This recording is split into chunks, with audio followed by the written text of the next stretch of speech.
I think it worked. Amazing. Marvin, are we online? Well, I hope we are. We can just start talking. Wait, I guess I'm gonna look at the YouTube page right Yeah, now. look, it should do the like fun reverb. I'm not seeing it on the YouTube page. You're not? Maybe it takes a minute though. Go I back. think. It is streaming. Can Marvin maybe confirm in the chat? Is that? Like, I'm just on the page for our YouTube right now, and I only see the Mike Davis video. Oh, I see it's up. Okay. Marvin sees it, Jamie. All right, well, whatever. That's fine. Should we get started? All right. Yeah. Okay, cool. Hi, I'm Simone Norman, and I use she, her pronouns. And this is my comrade, who can introduce herself. I assume you're pointing in my direction I am. because Zoom really likes to jumble them all around. So sometimes I think I'm pointing in the right direction. I'm pointing the wrong one. Anyway, I'm Jamie Peck. I use she, her pronouns as well. And I'm also a member of the Emerge Caucus. Yeah, and we are really excited to have you here today. This is our second teach-in that Emerge has done so far. And our first one was with Mike Davis. We had an amazing time telling you all about, communism and what it was like to organize when he was organizing and what it's like to organize now. And a little bit about Emerge. We're a caucus of communist organizers, a caucus of the NYC DSA chapter. We are a collection of, organizers who have been in DSA in New York City for a while and have converged around a shared horizon, like vision of a shared horizon towards a communist future that we're hoping to build with each other. And so if you've never heard of Emerge, this is a great time to kind of get a sense of the things we like to talk about. We are trying to build we're trying to do the ongoing work of self-emancipation in communists. Like, it's what our project is gesturing towards is making socialism not just a buzzword or a slate of candidates or whatever. We're trying to make socialism identical with the experiences of solidarity, collective action, and we're trying to gain direct power and ownership over our lives. We believe that political power for our movements has mass self-organization at its basis, the ability of the working class to fight to determine the conditions of their own lives. And we do believe that elections have strategic importance, but we also believe that political power means a little bit more than just the socialists we try to elect to office. Kudos to them because they're amazing. But political power also lies in the organizations and institutions that we're trying to break down, build up new ones, and make another world possible. So, in this country, especially right now, things have never been more uncertain.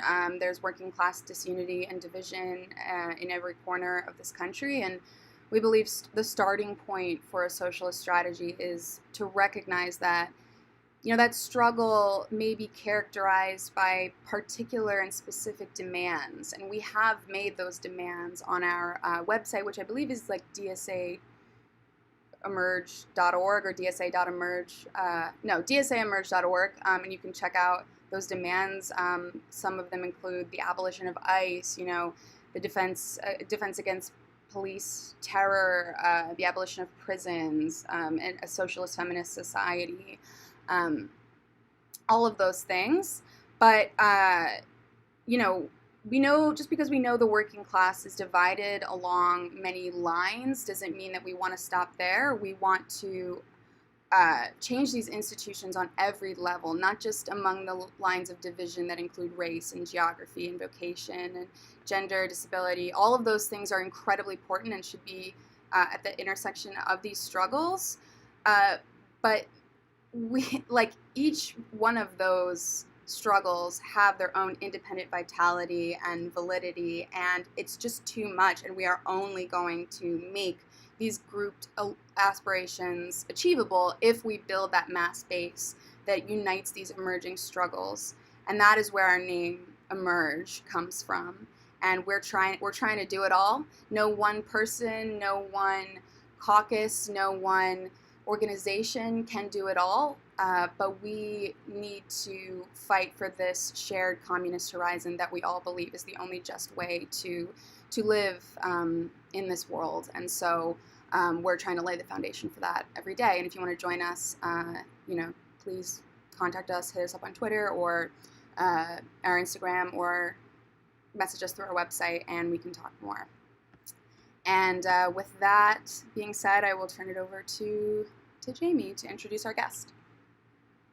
All right. So thank you, everyone, for being here with us today. Now I'm going to introduce our guest, Wilson Sherwin. So Wilson Sherwin is a writer and an educator. She received her PhD in sociology from the CUNY Graduate Center in 2019. And she wrote her PhD thesis on the welfare rights movement of the 60s and 70s under the advisement of the great Frances Fox Piven. She was a founding member of CUNY Struggle, a radical rank-and-file organization dedicated to challenging academic precarity. Welcome to the program, Wilson. Thanks for being here. Thank you for having me. So I just want to say Mike Davis is a hell of a person to follow up. So Mike Davis actually demanded that you go next.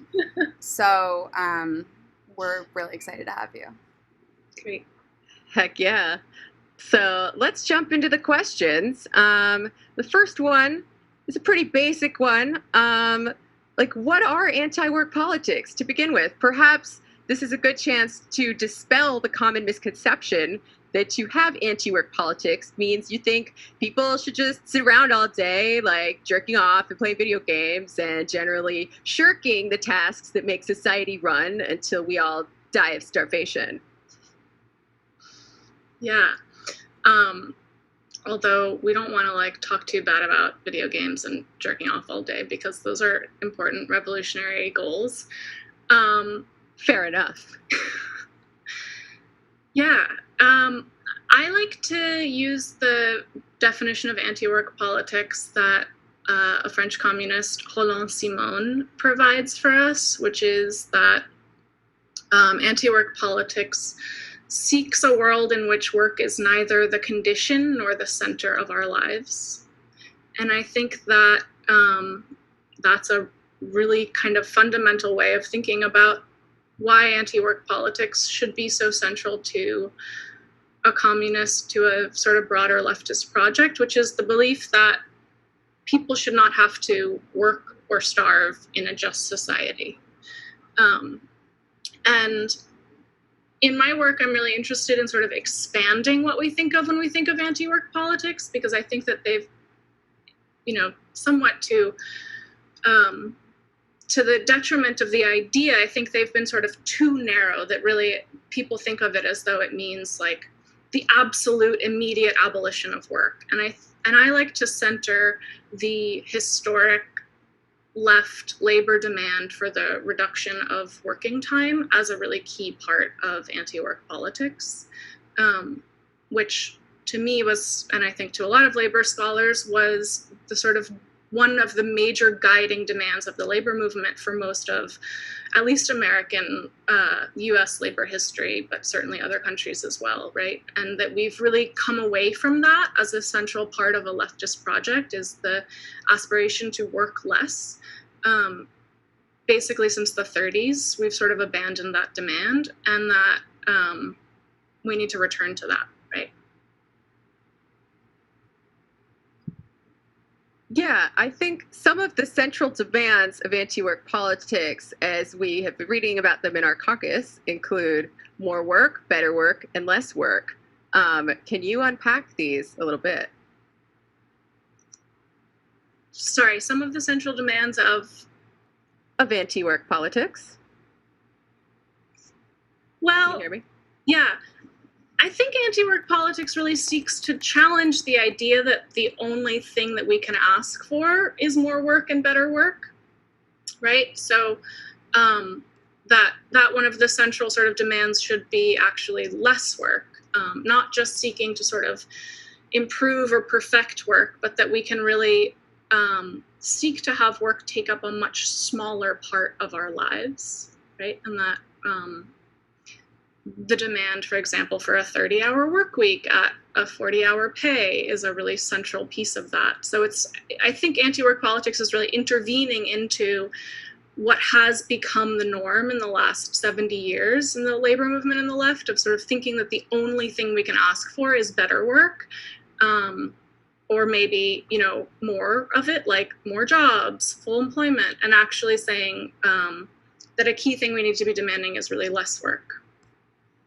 And shorter working hours is one way to do that. Another central demand of anti-work politics has also been a universal guaranteed income, or a UBI, right? Those have been sort of, I think, maybe the two most concrete ways we could think about anti-work politics and their demands.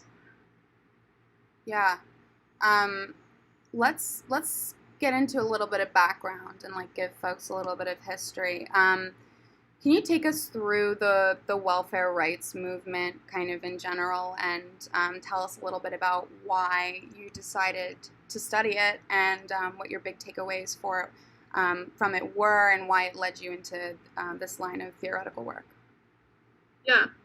So I've been interested in anti-work politics and sort of autonomous Marxism for a long time. And when I was starting to do some preliminary research for my dissertation, I found it sort of strange that there was no record of any social movement that had what I think I would define as anti-work politics.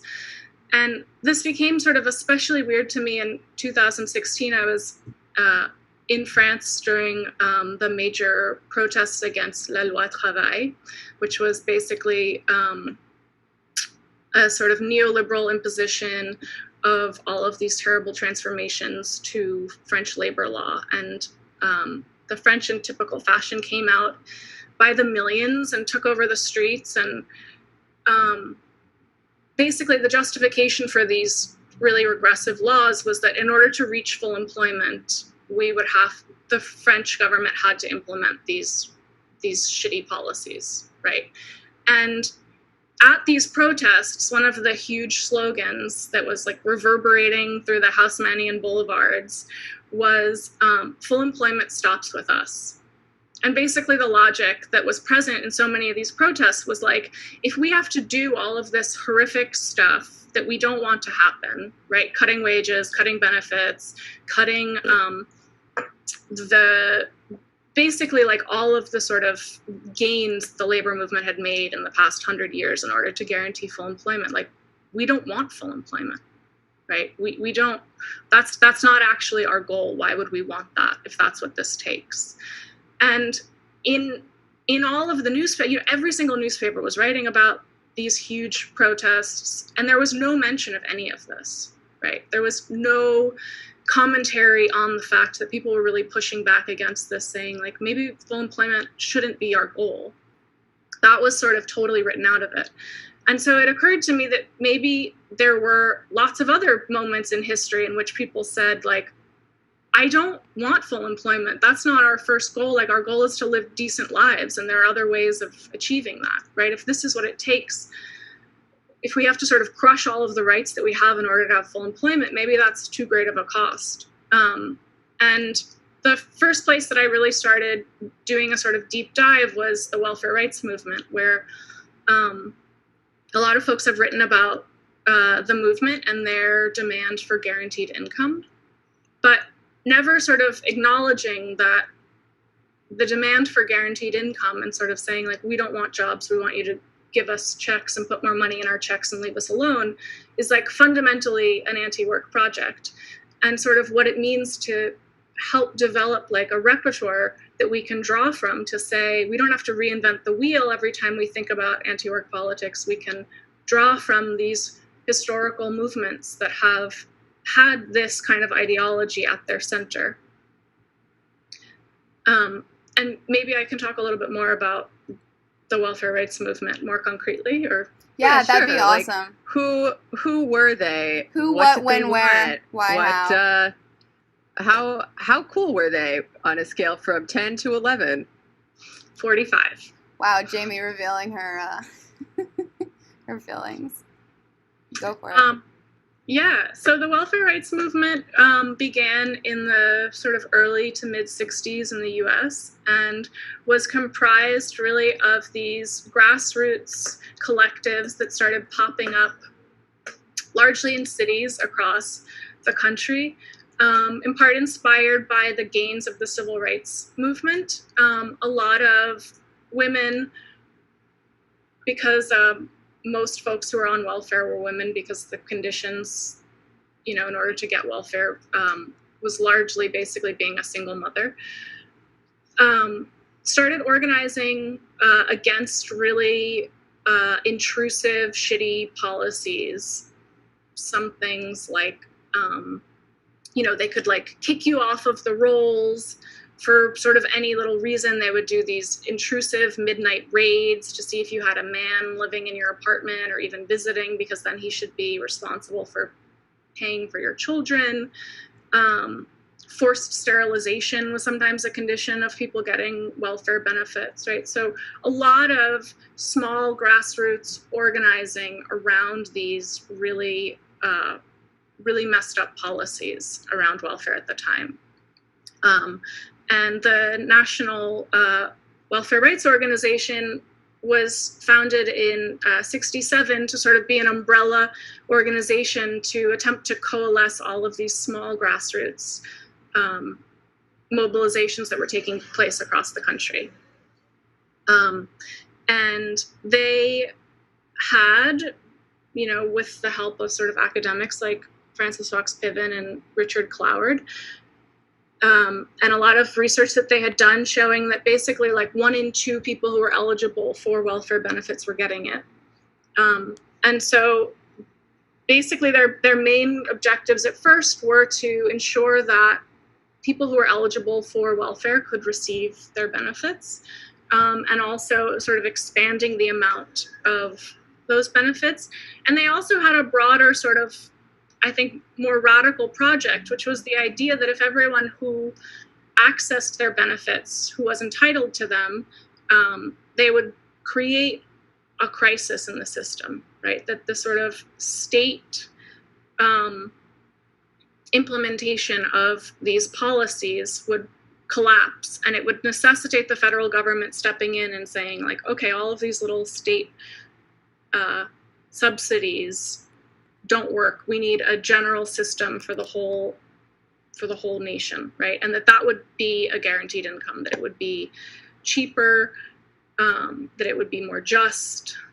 And it was a real sort of visionary project, and they were deeply militant, and they believed in occupying welfare offices, and they managed to be very successful for a short amount of time, and were sort of crushed in a similar way that many of the radical movements of the late 60s, early 70s were crushed. But I think that one sort of fallout that we still have maybe from that time is a real lingering distaste for welfare, even on the left, right? Like that in the intervening 40 years since the movement, that one of the things that was so effective was this kind of ideological assault on welfare, that even the left has taken on as well. Yeah, right. Like the idea that it's somehow shameful or a thing of last resort. We want to get people off of welfare, etc. I see that everywhere. And then meanwhile, how many people in this country how many benefit budgets are allotting money for benefits that just end up not getting used on a city, state, and federal level, and people don't even realize they have these benefits available to them to apply for them, and yeah. So I want to return to the tactical part of the welfare rights movement in a little bit, but let's talk a little bit about the UBI, Universal Basic Income, because it is a bit of a controversial topic on the left. How would you defend the UBI against leftists who are critical of its role in both shoring up profits, i.e., if everyone gets an extra $1,000 a month, landlords are just going to raise the rent by $1,000, or people will raise the prices of food, et cetera, capturing that money, or by destabilizing the working class, by which I mean this critique is more along the lines of workers are put in a position of collaborating with the ruling class in order to maintain a social provision, the UBI, made possible by capitalist accumulation. Those are just two of the critiques that I've heard, although maybe there are more that you would like to address as well. Yeah. Those aren't typically like the first critiques that I hear about UBI, right? I think that there are certainly a lot of critiques that people have against it. One is a big feminist critique, like that it will force more women to stay at home with kids because they earn less money, and so it'll make more sense for them to sort of like fall into a traditional gendered role. I'm not sure that I see those critiques as being unique to a UBI and not sort of also true of like any gains that the working class could have, whether it's like raising wages or I don't see those as necessarily like particular to a UBI. So I think that I have a little bit of a hard time knowing how to respond to that. That's fine. Some of these came from Marvin, so we can blame him if they are obscure or Marvin, irrelevant. When in doubt, always blame Marvin is really what I say. I'm gonna hide his video, and he can come out here and apologize. Just kidding, Marvin. You're amazing. Yeah, I mean, I've also heard critiques along the lines of some sort of like vulgar workerism, right, where UBI doesn't empower workers to organize at the point of production or leverage their power as workers, and it gets a little in the weeds because I don't think these critiques really hold very much water. Yeah. I think that one of the sort of really pernicious critiques of UBI that I hear a lot by leftists is that people won't do anything, and that like you need job creation in order to guarantee that people do stuff. And I am often really confused by sort of how one can be on the left and think that like you need the coercion of waged labor in order to like envision any kind of collaboration or productivity or creativity. Like I think that even leaving the question of sort of human nature aside, like what is so fundamental to a communist vision is the belief that like wage labor and especially its like coercive elements are really contrary to creativity and to human flourishing. And I think that the thing that I like about a UBI, and I don't think it like gets us to communism, I think that we can envision it as one way of decommodifying labor, which I think is really, really essential, and of eradicating poverty and ensuring that people's needs are met. And those are sort of my priorities. I sort of lost my train of thought. Maybe we'll come back. That's okay. I've also heard it described as a kind of universal strike fund, which I find very persuasive when you're trying to decrease the dependence of workers on their bosses so that they are better able to fight for more. Totally. It's absolutely one of my favorite descriptors. I think that we can imagine lots of ways that it empowers people to leave really bad situations, whether it's abusive partners or shitty bosses. And it's one of the things that Eric Olin Wright, the socialist sociologist, underscores about what is so important about a UBI is that it would make work actually consensual, right? Like that it's only in having the actual ability to leave, and to not just leave a particular boss, but the wage relation in general, that you can like actually consent to engaging in it. And I think that we can imagine that having a profound shift in the kinds of power that workers have by having the exit. Yeah, absolutely. And I mean, you kind of answered the question I was going to ask, which was, what is the communist case for UBI? And you kind of gestured at how there doesn't seem to be a unified way that leftists really approach this topic, and of course there's such a spectrum on the left itself. But we're Marxists. We identify strongly that way, at least in Emerge. So how would we as Marxists reconcile anti-work politics with a tradition that has often emphasized organizing at the point of production specifically, and not always, but how can anti-work politics strengthen or intersect with the labor movement? I think that Jamie touched on part of it, right? The idea that UBI provides a kind of endless strike fund is incredible to what we could think of the sort of capacity of the labor movement if it wasn't so terrified of being bankrupted by a strike, which is often the case. I think that that's one of the biggest ways. I think that the ability to leave bad jobs is really important to thinking about how work will be organized, right? I think that if people really had the ability to just en masse leave terrible industries or terrible bosses, that would generate a massive reconfiguration in either like what is produced or how it's produced or the terms under which it's produced. I think the kind of perception that UBI leaves the question of production aside and gives up that fight is totally inaccurate, both historically and theoretically. Yeah, you're talking about the ability to leave terrible jobs, and I'm thinking that's so important in reference to the women of the welfare rights movement, right? Because the kinds of jobs they could get in a very racist and patriarchal society were never going to be uplifting. They were never going to be a route to any kind of liberation, and they were just telling the whole system to take those jobs and shove them. Yeah.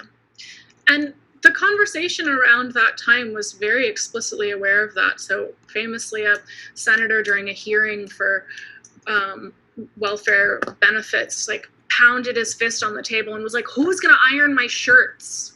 Wow. Who's going to iron my shirts if we give them these benefits, right? And that's explicit that, capitalism requires a massive surplus population that renders everyone more vulnerable, right? Renders those who have jobs vulnerable and those who don't.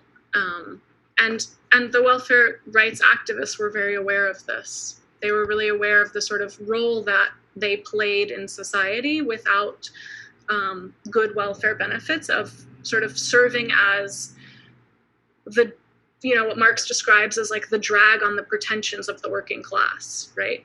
If there's this sort of hungry rabble outside the door, then it's a lot easier for a boss to pay you like shit. Word.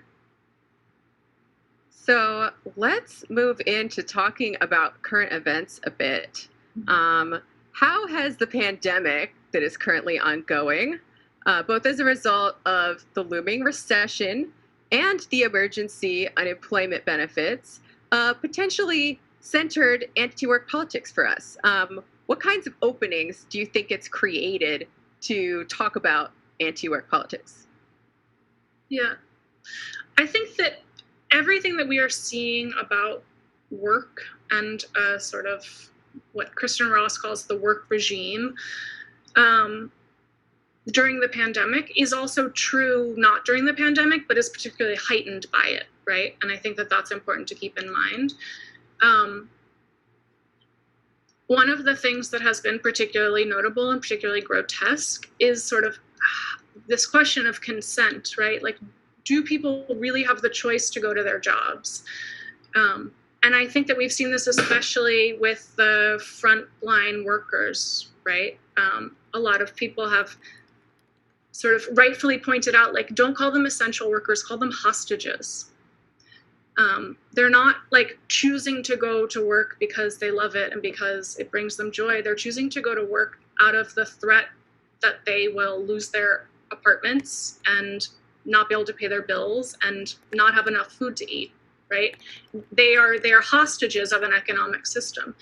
And that's how the wage relationship works all the time. It's sort of especially grotesque right now and more visible along class and racial lines, especially like who gets to stay home and be safe and who literally has to decide, like, are they going to work or starve? And so I think that that's a really big one for me, right? Like, people are saying these are hostages. And I think that the working class under capitalism is hostage. That is, you know, one of the major constitutive aspects of capitalism. And Marx was clear on this, right? Like, free labor is not free because workers are forced to do it despite the ways that it makes them miserable and, you know, ruins their bodies and their minds and their souls. You know, that's a big piece. There's also, I think, a lot of sort of smaller, well, I want to take that back, not smaller, but I think, you know, the question of a work regime and a society built around work. Some comrades brought this up at the event that you all had a couple of weeks ago, and sort of discussing how profoundly ableist societies that are based around work as, you know, the way that you make a living, right? I think the pandemic has rendered that especially visible also, right? The number of people who have serious medical conditions, who have autoimmune diseases, who have all kinds of reasons why work is very, very challenging, has been rendered much more visible. And a lot of folks have said, like, we can't go back to a time where we pretended like this was just a sort of outlier and not so central to capitalism in general, right? I think also the question of social reproduction has been rendered like very visible during this pandemic. So a lot of scholars talk about the 40-hour work week was designed, even if this wasn't true of everyone, it was sort of designed as an ideal type in which you had a breadwinner and a stay-at-home wife, right? Like working 40 hours a week and doing social reproduction and feeding yourself and like taking care of your friends, and it's impossible. It's like, it's not possible. And it wasn't designed to be possible because there was supposed to be at home, someone at home doing all of this stuff for you.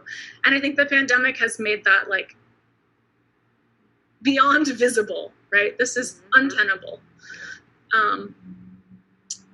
And so, yeah, those are some of the like main things. Word. Yeah. I think to your first point, the government understands anti-work politics very well. They just understand it in reverse, right? Because they are explicitly saying that they need to take away the unemployment benefits in order to force people back to work, right? Yeah. They totally understand the relationship between, like, you know, surplus population and actual labor. And it's really resonating when you talk about, you know, how they're hostages, ultimately, the folks who have worked all through quarantine, you know, doing the essential work to reproduce society.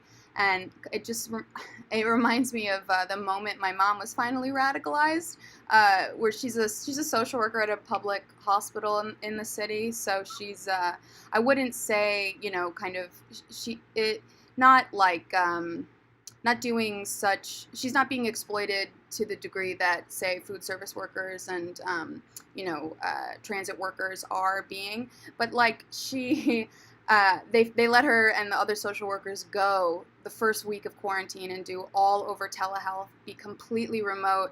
And the social workers found out that they could do their entire jobs over the phone. And it was amazing. And there was like this great big hurrah about it. And then a week later, the hospital said, all right, well, now that we've figured this out, you guys can come back in and use our phones.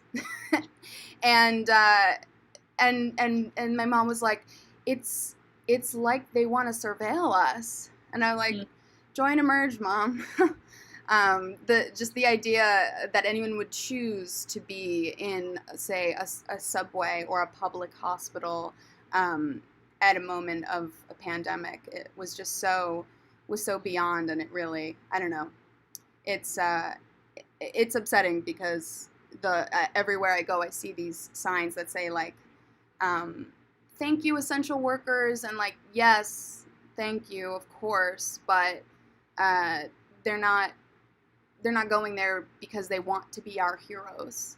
You know, it's because they're being forced to. Yeah, it's kind of like stealing something from someone and then thanking them afterwards, in a way.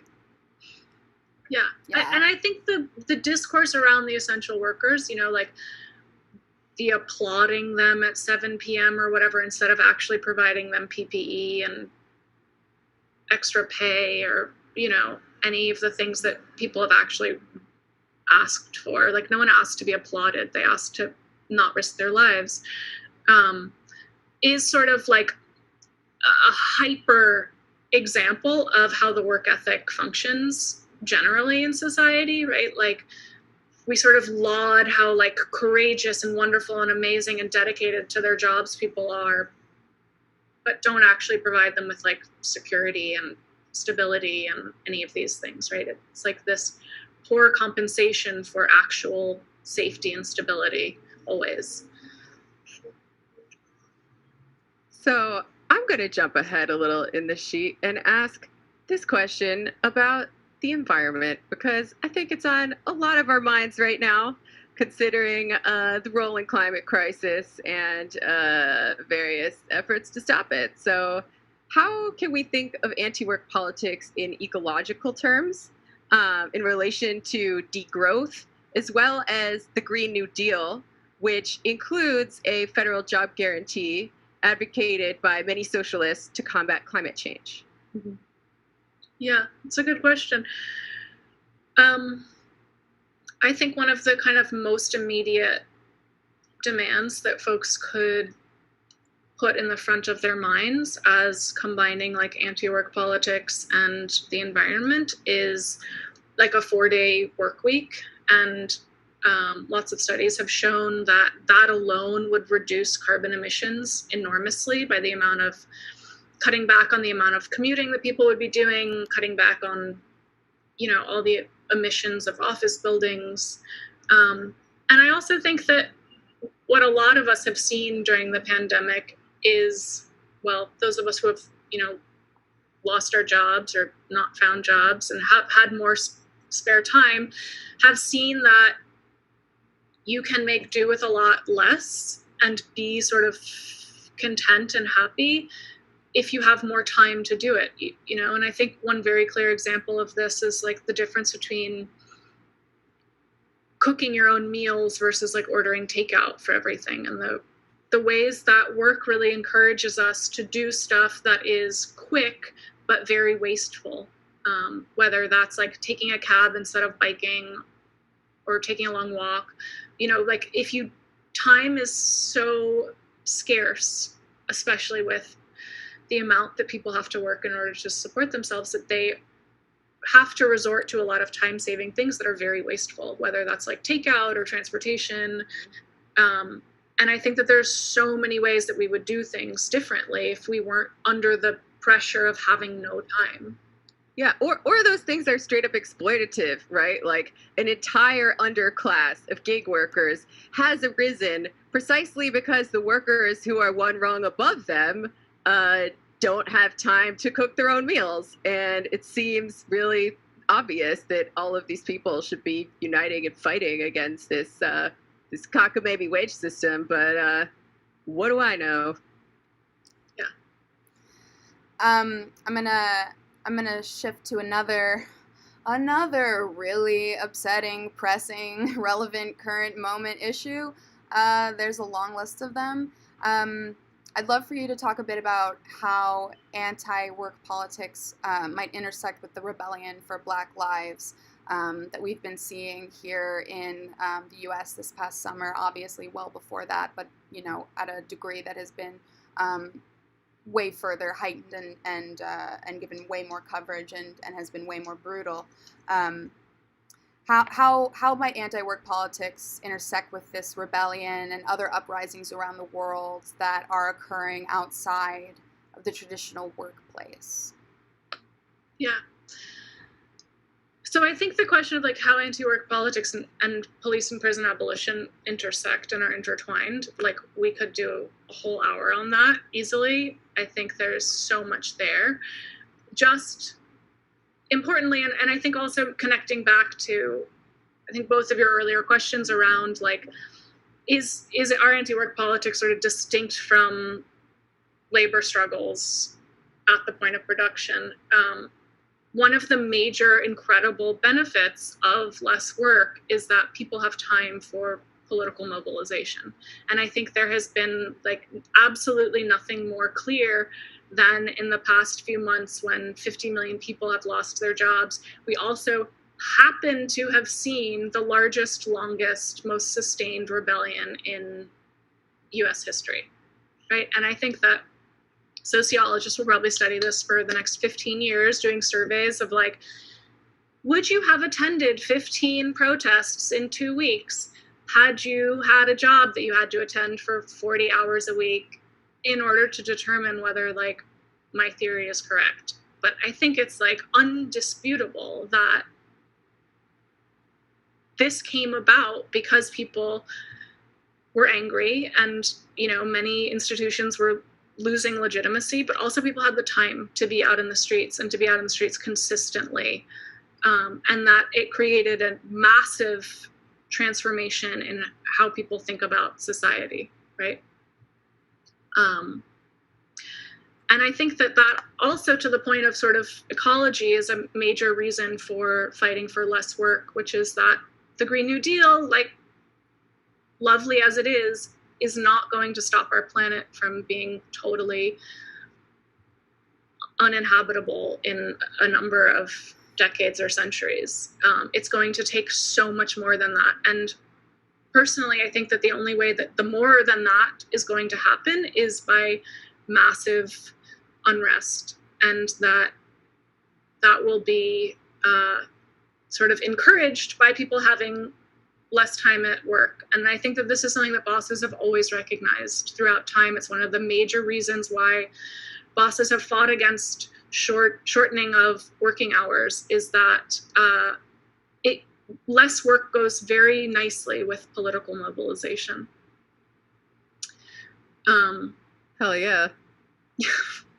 Yeah, I think the two kind of clearly go hand in hand. And there's like a lot of really important tactical and philosophical stuff that anti-work politics and police and prison abolition politics share. And I think anti-work politics has an enormous amount to learn from the very, very careful, just, extraordinarily thoughtful work that police and prison abolitionists have done in maintaining a very radical utopic horizon, and in also building really carefully the institutional steps that are necessary to replace the oppressive institutions of police and prisons. That's not something that anti-work politics have, proponents of anti-work politics have done as well. I also think maybe sort of one more point of commonality that I find really compelling about police and prison abolition and anti-work politics is the way that prison abolitionists have really challenged this obsession with innocence in our society, right? Like the sort of logic that people shouldn't like get their asses beat by the cops if they didn't do anything wrong. And abolitionists reject that entirely, right? We're sick of arguing over whether Mike Brown was a good kid or a bad kid. No one deserves to be treated like this in society. And I think that anti-work politics sort of has a fundamental core where it believes that people are valuable and worthy of like good stuff, not because they work hard, but because they exist on this planet. And that in the same way that sort of the carceral state demands constantly that we prove our innocence, that the work regime demands constantly that we prove our value, our right to life by how hard we're working. And that anti-work politics really refuses that and says, no, like actually we're all just like fundamentally worthy. Dead ass. So on the topic of unrest, I'd like to dig into this a little bit more because the sort of traditional mold of socialist organizing posits that, we workers have the most leverage at the point of production in the workplace because the boss needs us in order to create value for them. And if we withhold our labor power, then they are fucked. However, we have seen an increase in unemployment. We have seen a drop in the demand for labor worldwide, whether this is due to automation or the tendency of the rate of profit to fall over time. I'm not totally sure, but it is nonetheless happening. So what leverage do people have outside of the traditional workplace? And is there anything we can perhaps learn from the welfare rights movement in this area? Yeah, I think I sort of believe in disruptive politics generally, and that one place that we see disruptive politics being effective is in the workplace, whether it's strike or sabotaging production or blockading goods. But I think that disruptive politics can happen in a number of places, whether it's like shutting down roads or Fran Piven, if anyone wants to take this up, Fran Piven is constantly saying that, if anyone took over the sewage system, they'd get their demands met real quick. Mm-hmm. Or the water treatment, I think there are a lot of ways that people can disrupt economic production and well-being necessary to capitalism that are not just in their workplaces. And I think, these recent movements show that, I think their efficacy remains to be seen, but they are generally not, for the most part, taking place at the point of production. They may sort of have some kind of collaboration with workers going on strike or providing, support for workers, but they're generally not. And I think part of the sort of radical project has to be like recognizing mobilization where it happens and not waiting for it to happen exactly in the perfect place or in the perfect way that we hope it happens. Yeah, I really liked something that Joshua Clover said about riots in the intro to his book, Riot, Strike, Riot, where basically if strikes can be seen as workers setting the price of labor, riots can be seen as members of the working class, not just the proletariat, but the lumpen proletariat as well, people who are excluded from the traditional labor market, setting or resetting the price of goods. And I thought that was a really nice way to think about these actions and these uprisings, not just as like, oh, it's such a shame, you know, riots are the language of the unheard, but like, no, they're guided by a collective intelligence that it would be foolish for any leftist to ignore. Yeah. Not to get too in the weeds or perhaps get myself in trouble here. I think you're good. We are kind of leaning towards a tight hour, but we have a juicy question to kind of start to wrap up. You've been so amazing, Wilson. Thank you so much for doing this with us. So we're a New York City, we're a caucus of a chapter of a large organization, the DSA. And we're in New York City, we're the Emerge Caucus, and we want to know, and I'm sure other DSA organizers across tendencies in the org, chapters, whomever may be watching this, you certainly don't have to be from New York City to watch this or find this interesting, whether you agree or disagree, but how do you think DSA organizers can incorporate anti-work politics into their organizing projects? Is there anything that we can take from the welfare rights movement and apply it to our organizing work today, particularly as it concerns the rights of the unemployed and the underemployed, and what leverage do the unemployed have against capital today?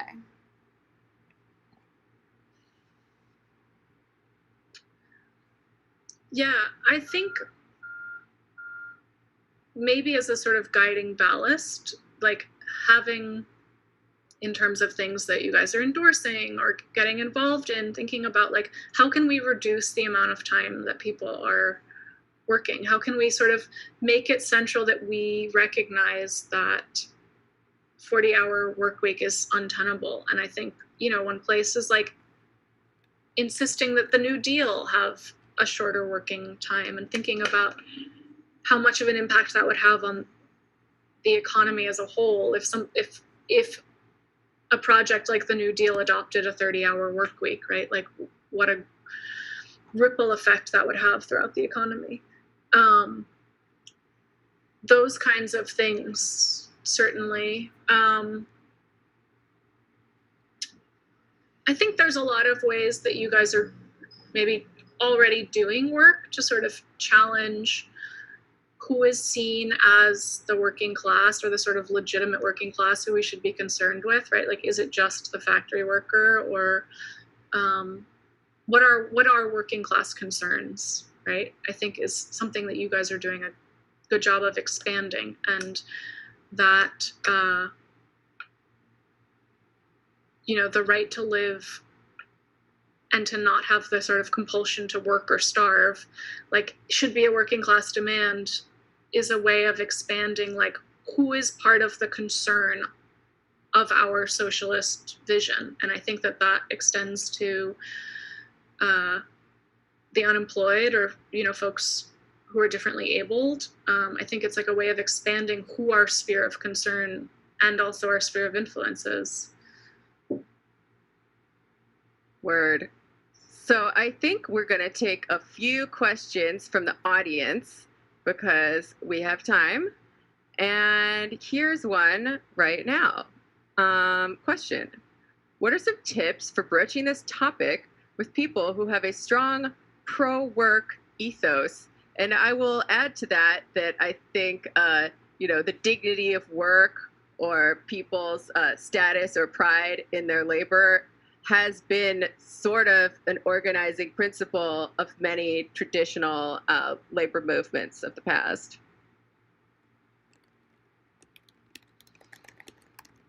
Man, I'm no good at talking to people who aren't already communists. What do you guys think?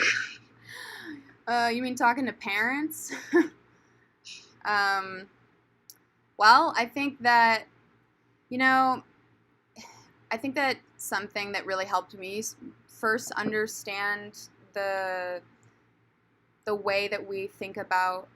I think what would be helpful is to remind people who are at least left curious, perhaps, who maybe aren't communists but are a liberal or whatever. Like my parents are, liberals or Democrats or whatever, but they're certainly not communists. And something that helped them as I was talking to them about like abolition issues, for instance, things that they would never come to that conclusion on their own, that prisons should be abolished and that the police force should be abolished, and maybe they think like they should be nicer, cops should be nicer, and prisons should be like cozier. But what helped with framing it to them was reminding them that society hasn't always been organized this way. Prisons, as we know them, today in this country are unlike any others in the world in terms of rates and volume and brutality, and far different from the rest of the world throughout history. And police forces, as we know of them and use them today, were kind of the advent of those was like the 19th century, not here, and these things float outwards, but a lot of the ideologies that have been drummed into us since we were children, especially living in a state like ours, a police state that has such strong propaganda in our schools and such, like from day one, they drum these things into us, and we grow up believing that this is the way society should be, always has been, perhaps, or that anyone who came before and who maybe didn't do it like this were backwards, were left in time, and any new developments that we take on are the right way forward, and could never conceive of an idea that perhaps what we're doing could be wrong or bad for us or bad for humanity. And just because it's being done and we're being indoctrinated with it doesn't mean that it's correct. And kind of when I started to take them through that, at least in the question of abolition, they kind of realized the value in questioning when things started to arise and remembering how long human history actually is. And I think to be able to broach the topic to folks with a strong work ethic, reminding them that like Protestantism and the Protestant work ethic and the linking of that with the kind of culture and of America, and then that plus capitalism means that we now have this insane kind of self-evaluation based on work and productivity and profit and capital, might be helpful, and to kind of rein in their deep belief that that this is the best way forward, this is the only way forward, and we while we might be able to admit that some concessions could be made and some areas could be softened or improved, at the end of the day there are certain moral truths. Like, it's just not true, and at least I know it, just for me as a leftist starting to take on these bigger questions and question things that I grew up believing as doctrine. That's really helped me. Yeah, I would also add that there are certainly leftists who also have a very workerist point of view, right? I think we've all encountered them online or in person or perhaps in a meeting. I don't know. Like these visions of kind of barracks communism or barracks social democracy is more common these days, where all of the workers are doing their blue-collar jobs, and those jobs are good, and they're strong and ennobling, and it's just a question of the workers being in charge of the work, and that will make society good and just. I mean, I would counter that in a few different ways. First of all, like, what do you think communism means? Like, why are you doing this if not to abolish the wage system where people are forced by coercion to work for, not necessarily for a boss, right? Because if everyone's in co-ops, they're just working for themselves, but it's still exploitative. You still have to compete on the market. Like, what do you think people are going to do when they're free from work? what do retired people do? Retired people do all sorts of cool, interesting shit, right? Most of them don't just sit around all day, although, that's fine to do too if you feel like it, but most people will get bored eventually.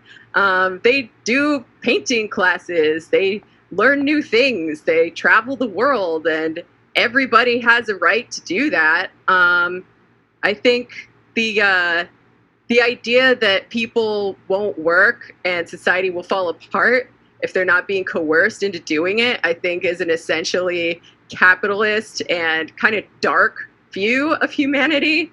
I think it was Daddy Kropotkin said the greatest inspiration to work is an invitation to work, right? Like, it's not just you're doing it because you have to or something bad's going to happen. It's like, oh, you're doing this so that we can all have a nice life. You're doing this because it occupies your mind.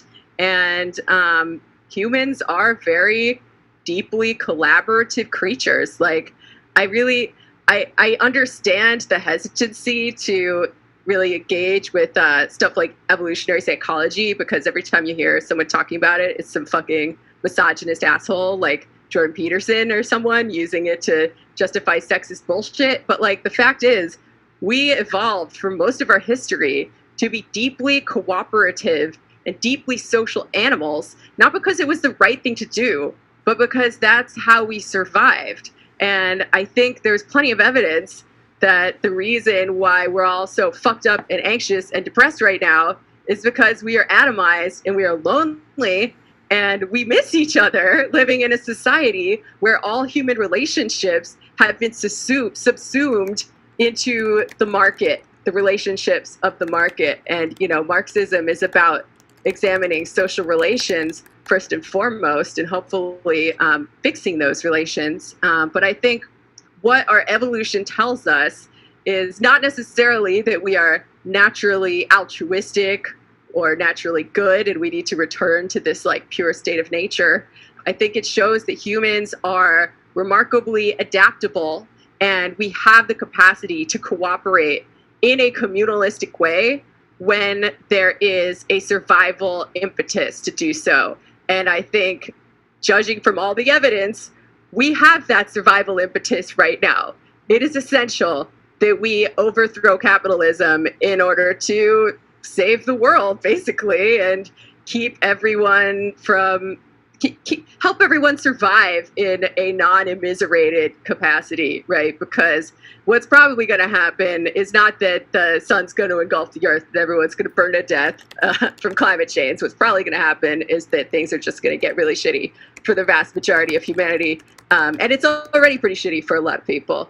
So I cannot see what's being written in the chat because I've been talking and now I'm distracted. But those are just some of my scattered thoughts on the subject. I don't know how persuasive they're going to be to your liberal parents, but I think you can be the judge of that. I find those all very persuasive personally. I want to just add a little something onto Simone's, I think, totally accurate intervention of like giving the sort of long historical perspective that this wasn't always how things were.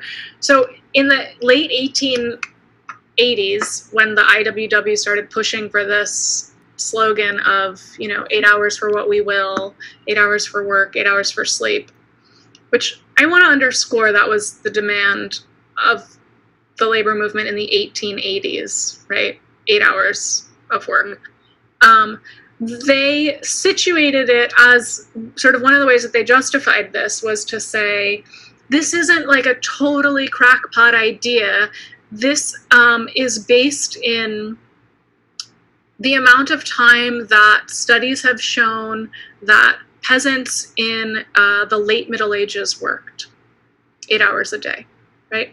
And I think if there was any other metric in society that we were at the same place that we are or that we were in the late Middle Ages or in 1880, whether it would be like life expectancy or health outcome, or it would be an absolute catastrophe, right? Like the amount of time that we are forced to work in order to meet our needs should be a measure by which we judge the well-being of society. It should be one of the sort of principal ways that we look at a society and see whether it is like sane and healthy and well functioning, right? And the fact that we are still fighting in many cases, like many places, people are working more than 8 hours a day now, right? And the fact that we're still sort of fighting for that which was a demand from the 1880s, which was achieved in the 1930s, like it's just sort of I think it is sort of absurd that society hasn't been able to like progress beyond that. And it's not because there isn't the ability, it's not because there isn't the objective ability to, it's largely been a political stalemate, right? And you know, this is a sort of like, this isn't to the non-communists but to the communists more. One of the reasons why this stalemate happened is because communists got kicked out of the labor movement. And so there has been this sort of union bureaucracy which has fought for more overtime and, you know, better pay. But like when communists were in the labor movement, they understood that power at work meant freedom from work. And this was sort of always the guiding ethos. Yeah, I mean, the idea of overtime is not to give people more hours that they get to work, right? The idea of overtime is to penalize the bosses for not hiring enough people and making people work more than 40 hours a week. Yeah, although it doesn't always work that way, unfortunately, right? Mm-hmm. It doesn't encourage them to hire more people as it should. Mm-hmm. And with wages so low, workers come to rely very heavily on overtime. Yeah. We have a great question from Yusuf from Brooklyn. Feel free to put your question in the chat if you haven't done so already. We may get to it if we have time. Yusuf wants to know, what sort of demands should we be making, policy-wise perhaps, if something like a UBI were passed, you know, or what would a demand for UBI look like? What would a demand, some concrete demands centered in anti-work politics look like? Yeah, again, I think a 30-hour work week is the sort of most realistic, like non-reformist reform towards getting people more time to do the other aspects of their life. And these demands were always 30 for 40, right? It's not a reduction in pay. It's less work for the same amount of pay. What does a demand for UBI looks like? It looks somewhat like the demands, I guess, that we're seeing for stimulus checks.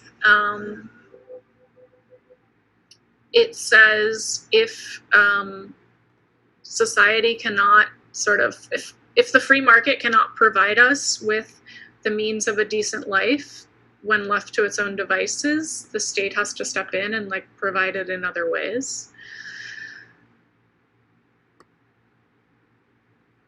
And have there been other countries that have experimented in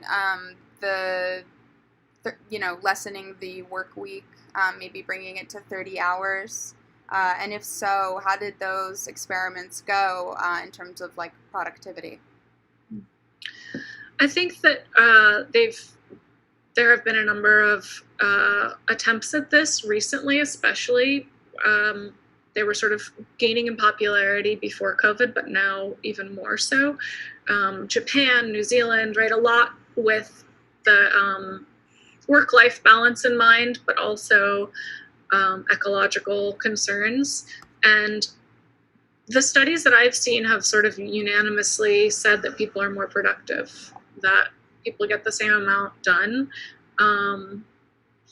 working fewer hours, and that we waste an enormous amount of time at work where we're sort of forced to be there and our bosses are like looking over our shoulder, when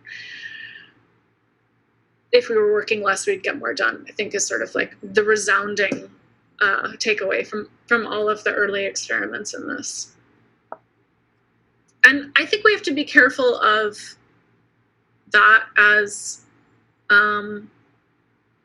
a way that we justify it, right? I think that can easily fall back into a productivist logic, which is important to challenge and to say maybe we sort of need to be producing less things and doing less things, because as soon as we're sort of held to making sure that we're very productive all the time, I think we sort of lose a little bit of the thread of what we really want. Yeah, for sure. I'm seeing a question in the chat that I will read. Now I can't find it. Basically asking, is there work that we can all agree still needs to be done? And they use some examples like rebuilding Flint, building hospitals and abortion clinics in rural areas, and repairing infrastructure across the country. I have an answer for that, but I'll let you go first. No, do it. All right. Well, yeah, I think there are always going to be tasks that need to be done in order to keep everyone alive. Like, obviously, if nobody does anything, we will literally starve to death and die. If you can't, like, make yourself a sandwich or whatever. But the way that these tasks should be approached is democratically, which is to say, who was it? I'm totally biting somebody's metaphor, whose name I forget right now. But basically, the idea of all of the things that need to be done in society could be compared to chores in a household, right? You and your roommates or your partner or whoever you live with, you're not, one of you isn't, like you're not working for a boss. You're basically working for yourselves, saying, oh, you are going to identify the things that are necessary to do in your house, and you divide it up in a way that takes everybody's wants and needs into account. And I don't see why that couldn't be scaled up to the level of society, especially if we have, you know, a functioning democratic way to decide, okay, first of all, what stuff actually needs to be done and which jobs are bullshit and can just be eliminated. David Graeber's done some very good work on bullshit jobs, which I highly recommend. And who wants to do what? Like, oh, who's going to take out the garbage? I don't think that's actually a very tricky problem, considering that I have been in communal situations where we took turns taking out the garbage. Like, it's not that hard. Yeah, I'm very sympathetic to that argument also. I think that the anti-work politics totally takes into account that things have to happen and that we just need better ways to assign who does that and to decide what gets done that's not just the threat of starving. You know, we certainly like acknowledge that we need doctors and medicine and healthcare, right? It's not just like no one's going to work, but one of, you know, the most egregious examples of this sort of obsession with like job creation, I think, was when Obama was explaining why he refused to consider single payer, was because of all of the jobs that would be lost in the insurance industry, right? But like that to me is the difference. That is the anti-work politics. It's like, we want a functioning healthcare system. We don't want an extra million jobs that no one needs, that ensures that we don't have any of the things that we need in terms of our health or medical system, right? Right. And I would also add that the amount of work that we need to do to, say, feed everyone in the world has gone down so much in such a relatively short period of time in human history. Like, if I don't know the exact statistics, but if like fucking 75% of Americans had to be farmers at the dawn of this nation, it's like something like 1% now. It's like, it's really, and it's going to continue to go down as, you know, technology progresses, at which point we can decide which tasks we find value in doing and which tasks we would rather have automated away. Mm-hmm. And I'm seeing in the chat a little bit, kind of, is there a breakdown you can give us on post-work versus anti-work as phrases or ways to look at this? So personally, I think that anti-work politics suffers from like a PR problem, basically, to put it in grotesque bourgeois terms. I think anti-work politics is not actually a good phrase for what we're talking about. And I think post-work is sort of similar. I think post-work generally assumes that there's going to be some like literal deus ex machina where via automation, like the problems of work are going to be totally rendered irrelevant, and it's going to resolve all of our problems, which I think is an empirical question, which I don't know, maybe I could like remain agnostic on. But one of the major critiques of anti-work politics, which I actually am very sympathetic to, is that it sort of like avoids the question of class conflict by assuming that there's going to be some magical automation by which like no one has a job anymore, solves this problem of like full employment or UBI, or it just like resolves this entirely for us. And I think that the phrases anti-work or post-work don't help in clarifying any of the things that we need.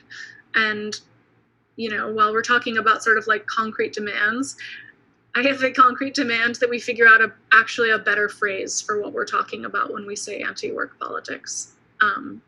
Because I think that they render people more confused than they need to. And, you know, in having this conversation, it feels like we all sort of know what we mean when we're talking about this. We're talking about figuring out how to get people's needs met as being the primary concern, not figuring out how to create jobs. And there should be a better way to call that, right? Like we need a better slogan, basically. Maybe we can workshop it a little bit at one of our communist meetings. Yeah, please. I'm not anti-work, I'm pro-human, babe. I made it sound smarmy. I'll keep working on it. Marvin is putting a quick follow-up question to this question. Is degrowth a good term, or is that, how does that sit with you?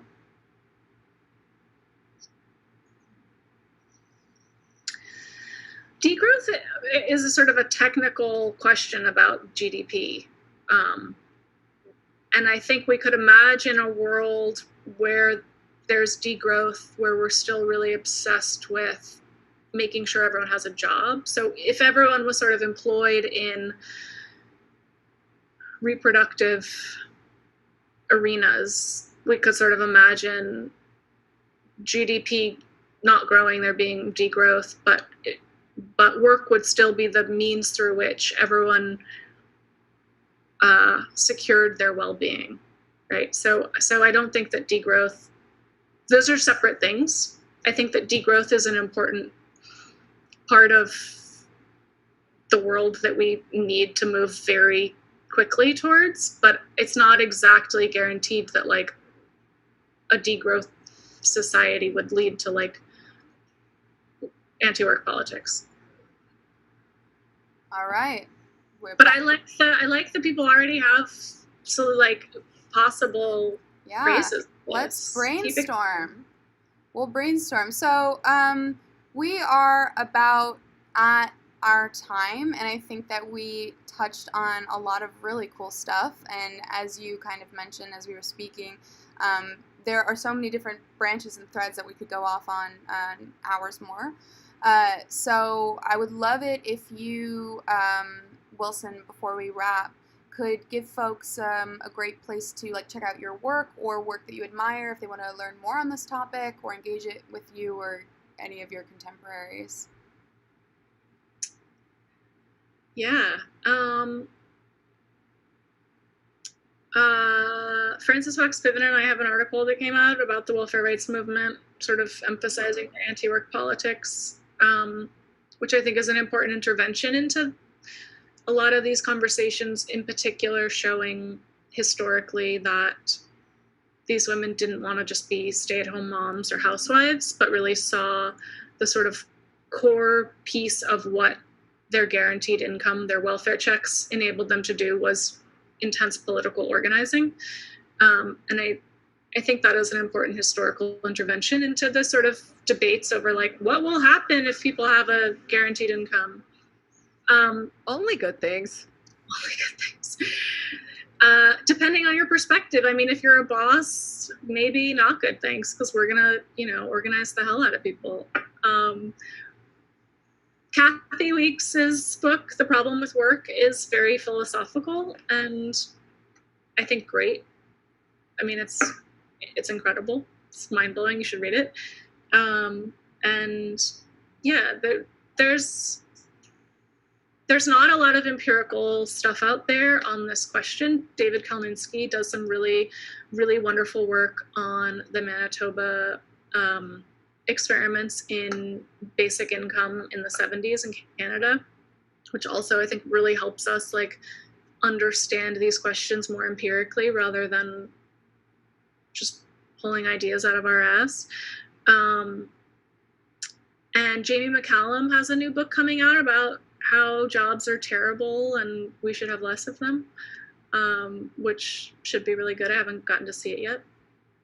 And I don't know, if I think of anything else, I'll send you guys links. Yeah. But feel free to get in touch with me if people have questions or want me to send them a library of PDFs. Yeah, if you have any questions for Wilson, please email us at dsa.emerge@gmail.com, or you can go to our website and we can pass along any questions to her. And I don't know, Jamie, that's all I have. I think that this has been a great conversation, if I do say so myself.